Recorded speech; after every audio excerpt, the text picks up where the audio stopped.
आदिवासी क्षेत्र से अपने उत्तराखंड के जो अपने एक विद्यालय IIT के नाम से झालरा में स्थित है, वहां से आए हुए लगभग काफ़ी बच्चे हमारे बीच उपस्थित हैं। मैं आपका भी हार्दिक स्वागत अभिनंदन करता हूँ।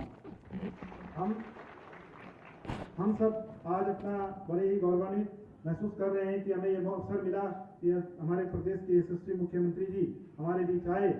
हम सब उनका हृदय की गहराई से धन्यवाद करता हूं और क्योंकि समय कम है मैं अपनी वाणी को विराम दूंगा। आप सब ने यहाँ आकर हमें गौरवान्वित किया, बहुत बहुत धन्यवाद, बहुत बहुत शुभकामनाएं।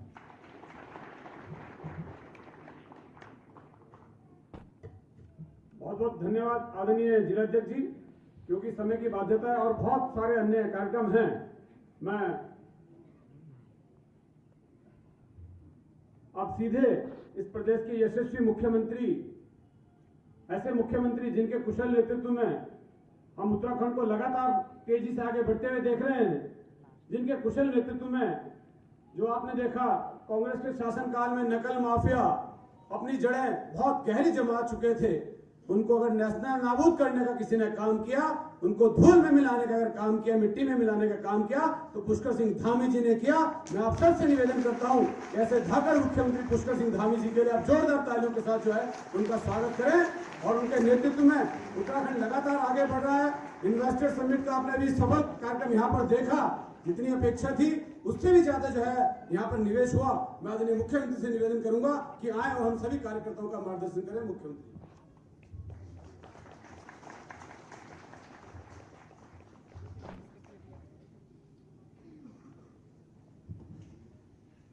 भारत माता की, भारत माता की, नरेंद्र मोदी जिंदाबाद, नरेंद्र मोदी जिंदाबाद। मन की बात का 108वां संस्करण, जिसका हम सब लोगों ने अभी माननीय प्रधानमंत्री जी के उनकी मन की बात में हम सब सहभागी बने, हमने सबने सुना। यहाँ पर उपस्थित हमारे देहरादून जिले के जिलाध्यक्ष भाई नेता सिंह जी, हमारे क्षेत्र के लोकप्रिय विधायक भाई सहदेव सिंह कुलदेव जी, हमारे प्रदेश महामंत्री आदरणीय आदित्य कोठारी जी, सभा का संचालन करने वाले भाई नवीन ठाकुर जी, हमारे जिला महामंत्रीगण डॉक्टर भसीन जी, महिला मोर्चा की हमारी मंजू जी समेत सभी आई हुई सभी मेरी बहनें, सभी पदाधिकारीगण, सभी अतिथि और बड़ी संख्या में आए हुए हमारे छात्र एवं छात्राएं, प्रिय छात्र एवं छात्राएं, सभी विद्यार्थीगण, सभी कार्यकर्ता भाइयों एवं बहनों, उपस्थित पत्रकार मित्रों एवं छायाकार बंधुओं, देश में क्या दुनिया में हमारे प्रधानमंत्री मोदी जी पहले ऐसे प्रधानमंत्री हैं जिन्होंने किसी भी इस प्रकार का जो एपिसोड चला है, मन की बात का जैसा एपिसोड, उसके 100 संस्करण पार किए हैं, 108वां संस्करण। और इस 108 संस्करणों में लगातार उन्होंने देश को जोड़ने की बात की है। देशवासियों के मन में क्या चल रहा है उन सबको हम सबके सामने लाने का काम किया है। और ऐसे अनेकों लोग जो वर्षों से अपनी साधना कर रहे थे, शोध कर रहे थे, अनुसंधान कर रहे थे, किसी काम को कर रहे थे बहुत शिद्दत से, लेकिन उनको पहचान नहीं मिल रही थी। उन सबको भी अपनी मन के बात के माध्यम से पूरी देश दुनिया के सामने लाकर उनको भी आगे लाने का काम किया है, उनको भी प्रोत्साहित करने का काम किया है। और हम सब सौभाग्यशाली हैं कि हमारे प्रदेश के साथ, उत्तराखंड राज्य के साथ उनका एक विशेष रिश्ता है, लगाव है। और अनेक अवसरों पर उन्होंने कहा है कि मेरा कर्म और मर्म का रिश्ता देवभूमि उत्तराखंड से है। और बहुत सारे एपिसोडों में उन्होंने हमारे उत्तराखंड के विभिन्न क्षेत्रों में काम करने वाले लोगों को मन की बात में सम्मिलित किया है, देश दुनिया के सामने रखा है। अभी मैं 3-4 दिन पहले हल्द्वानी गया था, तो वहाँ घोड़ा लाइब्रेरी वाले मिले थे, जो घोड़े के माध्यम से लाइब्रेरी का संचालन करते हैं। लोगों के बीच में जाकर उनको पुस्तकें उपलब्ध कराने का काम, अच्छा साहित्य उपलब्ध कराने का काम करते हैं। ऐसे ही कहीं उन्होंने कोरोना महामारी में जिन लोगों ने बहुत अच्छा काम किया, एक बहन थी पूनम, उसको सम्मिलित किया। टेहरी गांव में एक अच्छा किसान पुत्र, किसान पढ़ने लिखने के बाद हॉर्टिकल्चर के क्षेत्र में, कृषि के क्षेत्र में काम करने वाले नौजवान को उनियाल करके थे, उनको लाने का काम किया। अधिकांश एपिसोडों में उन्होंने उत्तराखंड की बात की है, इसलिए मैं आज 108वें उनके मन की बात के इस अवसर पर आप सबकी तरफ से, अपनी तरफ से, उत्तराखंड वासियों की तरफ से हम माननीय प्रधानमंत्री जी का धन्यवाद करते हैं, उनका अभिनंदन करते हैं कि उन्होंने सबको प्रोत्साहित करने का काम किया है। और हमारे राज्य को अपने कालखंड में अनेक योजनाएं दी हैं, एक से एक योजना। अभी भी आप लोग देख रहे होंगे, आशा रोडी से लेकर हमारे यहीं झाझरा तक एक रोड स्वीकृत हुई है। विधायक जी, आपको तो पता ही होगा। तो बड़ी रोड लगभग 12-13 किलोमीटर की उनकी स्वीकृति मिली है। इससे आसान होगा यहाँ से दिल्ली जाने के लिए, हमारी डाटकाली की तरफ को जाने के लिए, रुड़की सहारनपुर जाने के लिए ये हमारा रास्ता मिला है। इसी प्रकार से आप देख रहे होंगे, यहाँ से हम जाते हैं तो पोंटा साहिब तक के लिए जो है रोड चौड़ीकरण का काम हमारा स्वीकृत हो गया है। इससे और आगे जाएंगे तो विकास नगर से नैनबाग डामटा होते हुए उत्तरकाशी को जाने वाला जो 4 धाम रोड है, वो रोड भी हमारा स्वीकृति की तरफ आगे बढ़ गया है। तो ऐसे अनेकों काम, दिल्ली से देहरादून जाने के लिए कुछ समय के बाद आप लोग अभी 3-4 घंटे में पहुंचते हैं यहाँ से, आने वाले समय में 2 से ढाई घंटे में हम दिल्ली से देहरादून पहुंच जाएंगे। तो हर क्षेत्र में क्रांति हुई है। 4 धाम ऑल वेदर सड़कें बनी गई हैं उत्तराखंड के अंदर, पूरे केदारखंड के अंदर, पूरा 4 धाम में जो है इस बार 56 लाख लोगों ने 4 धामों के दर्शन किए हैं। सोचिए, कल्पना करिए, एक समय था कि कुछ लाखों में लोग जाते थे और अब इतनी संख्या हो रही है कि हमको उनको रोकना पड़ रहा है। कई बार हमको कहना पड़ता है कि मौसम ठीक नहीं है, आप लोग अपनी यात्रा रोक दीजिए, मौसम ठीक होगा तो आप अपनी यात्रा करिए। तो ये सब कैसे संभव हुआ? ये सब पहले क्यों नहीं हुआ? ये अभी क्यों हो रहा है? ये प्रश्न केवल मेरा नहीं है, ये प्रश्न संपूर्ण देशवासियों का है जो 4 धाम यात्रा पर आते हैं, उत्तराखंड आते हैं, और उत्तराखंड के लोगों का तो है ही है। ये इसलिए संभव हुआ कि हमारे प्रधानमंत्री मोदी जी ने अपने प्रधानमंत्री बनने के बाद 4 धाम ऑल वेदर रोडें बना दी, लोगों के लिए आसानी हो गई। उनका जो सफर था, उनकी जो यात्रा थी, वो बहुत आसान हो गई, सरल हो गई। बिना किसी परेशानी के आसानी से लोग 4 धामों तक पहुंचने लगे। इसलिए देश दुनिया के अंदर प्रसार हुआ। ऋषिकेश कर्णप्रयाग रेल लाइन का काम चल रहा है, बहुत जल्दी वो भी हो जाएगा। अभी पिछले वर्ष मोदी जी माड़ा गांव आए थे, बद्रीनाथ का मास्टर प्लान तेजी से उस पर काम चल रहा है। केदारनाथ का नवनिर्माण पुनर्निर्माण का काम चल रहा है। केदारनाथ जाने के लिए, हेमकुंड साहब जाने के लिए रोपवे का शिलान्यास हो गया।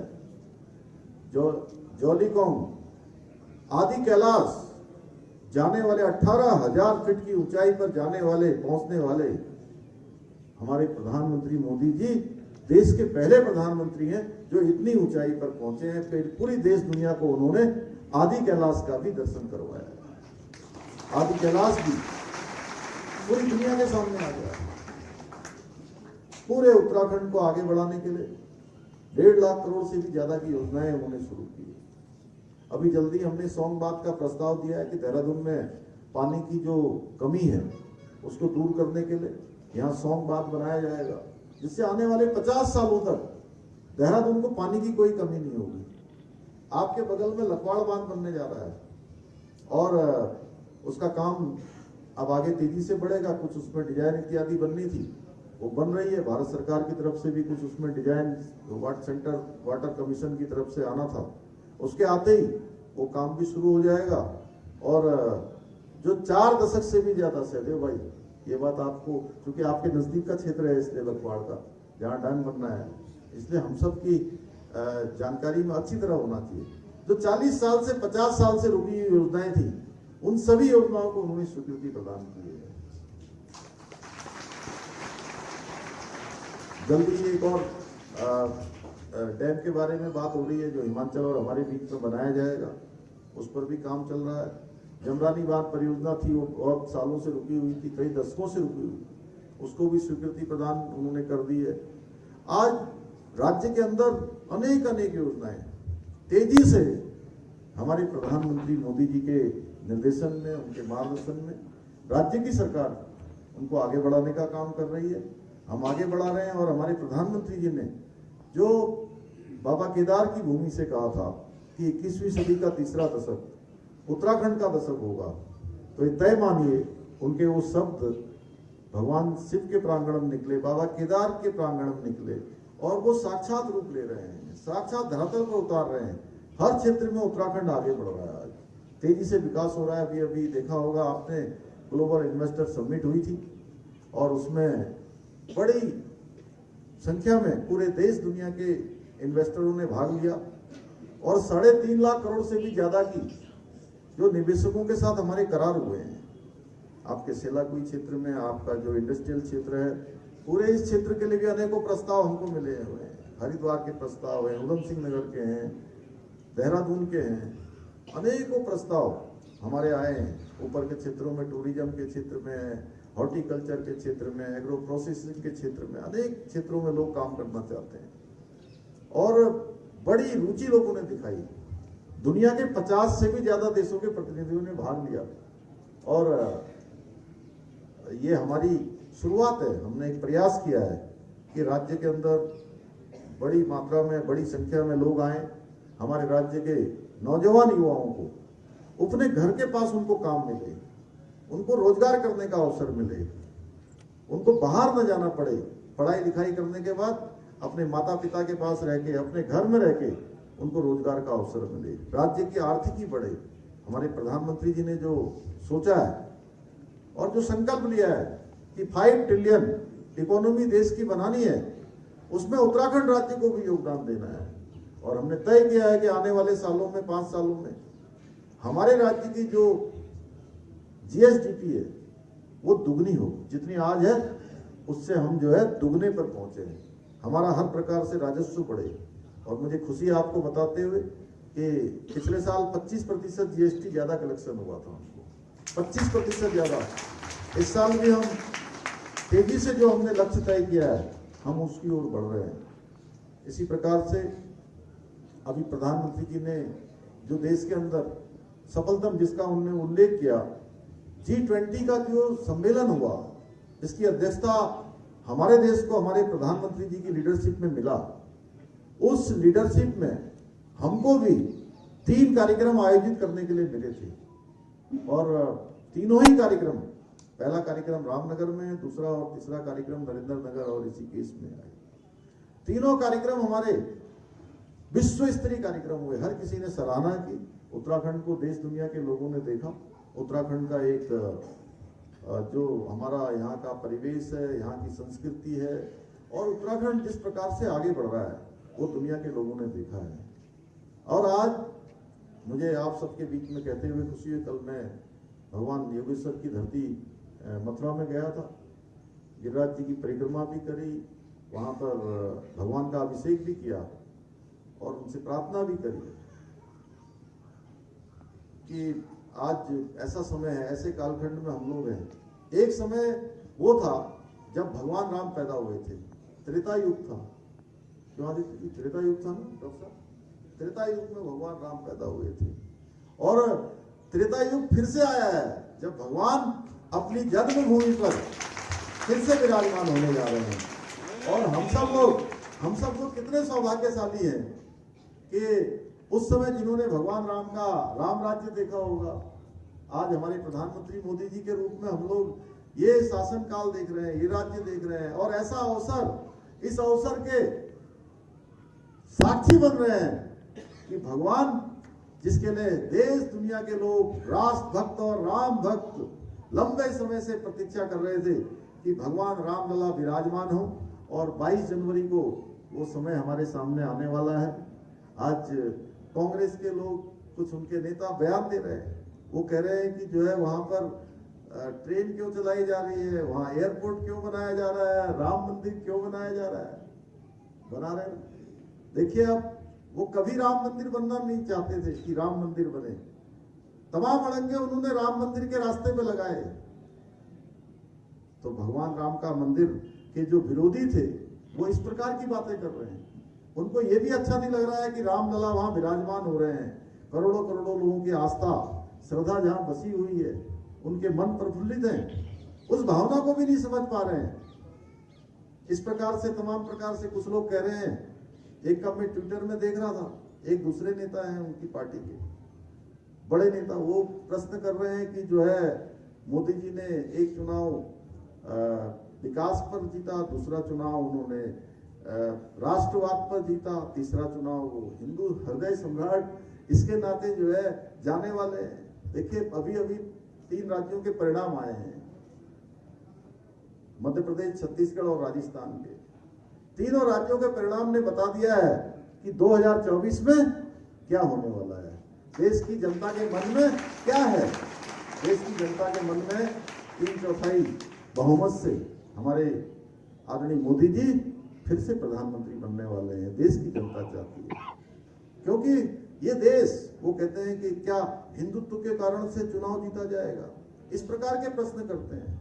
हिंदू देखिए, ये जीवन पद्धति है, ये केवल एक धर्म मात्र नहीं है, ये जीवन जीने की शैली है, संस्कार है, यहाँ की पद्धति है।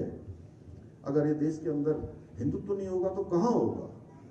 भारत में अगर इसकी कल्पना नहीं होगी, इसको आगे बढ़ाने का काम नहीं होगा तो कहाँ होगा? तो इसलिए भाइयों बहनों, आज के अवसर पर क्योंकि हम सब लोग बहुत ही सुंदर पलों के साक्षी बनने वाले हैं, 22 जनवरी को भगवान रामलला विराजमान होने वाले हैं, और हमारे प्रधानमंत्री जी ने उस दिन कहा है कि सभी लोग अपने अपने घरों में राम ज्योति जलाएंगे, दीपावली मनाएंगे, और राज्य के अंदर भी सरकार भी यहाँ अनेकों आयोजन करेगी अलग अलग प्रकार से। हम सबको भी इस उत्सव में सहभागी बनना है। मैं एक बार फिर से आप सभी लोगों को बहुत शुभकामनाएं देते हुए, आज हमारे वर्ष 2023 का आखिरी दिन है। कल से वर्ष 2024 प्रारंभ हो जाएगा। कुछ ही घंटों बाद हम 2024 में प्रवेश करेंगे। आप सभी को अपनी ओर से मैं बहुत शुभकामनाएं देते हुए, बहुत बधाई देते हुए कि आपके जो छूटे हुए काम, जो अच्छी उपलब्धियां जो आपने शुरू की हैं वो 24 में पूरी हों, और आपकी मन की जो इच्छाएं हैं उनको भगवान पूरी करें, बाबा बद्री विशाल पूरी करें, भगवान केदारनाथ जी पूरी करें, समस्त हमारे राज्य के देवी देवता आप सब पर अपनी कृपा बनाएं। इतना ही आप सबसे निवेदन करते हुए मैं अपनी बात को समाप्त करता हूं। धन्यवाद।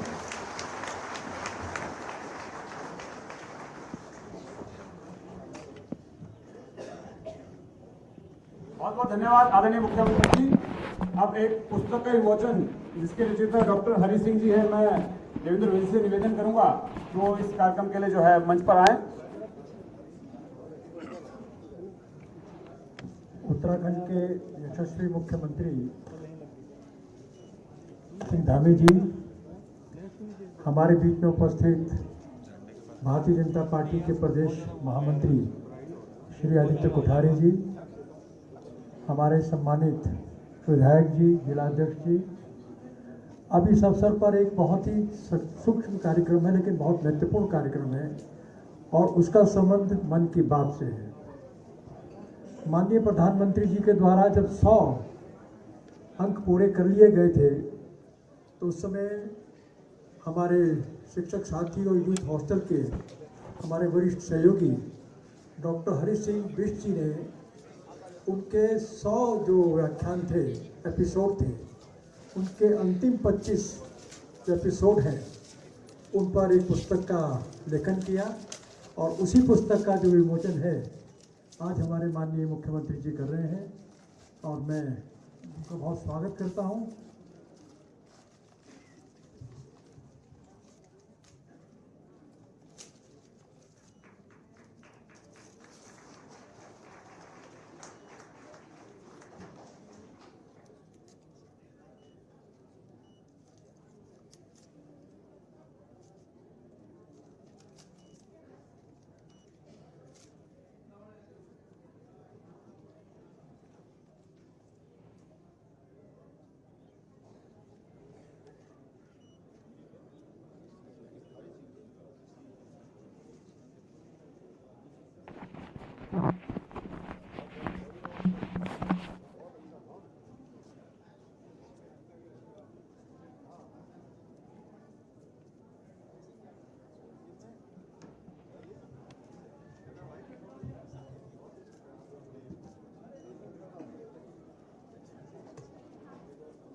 मैं माननीय जिलाध्यक्ष से निवेदन करूंगा कि वो आदरणीय मुख्यमंत्री जी को प्रतीक चिन्ह भेंट करें।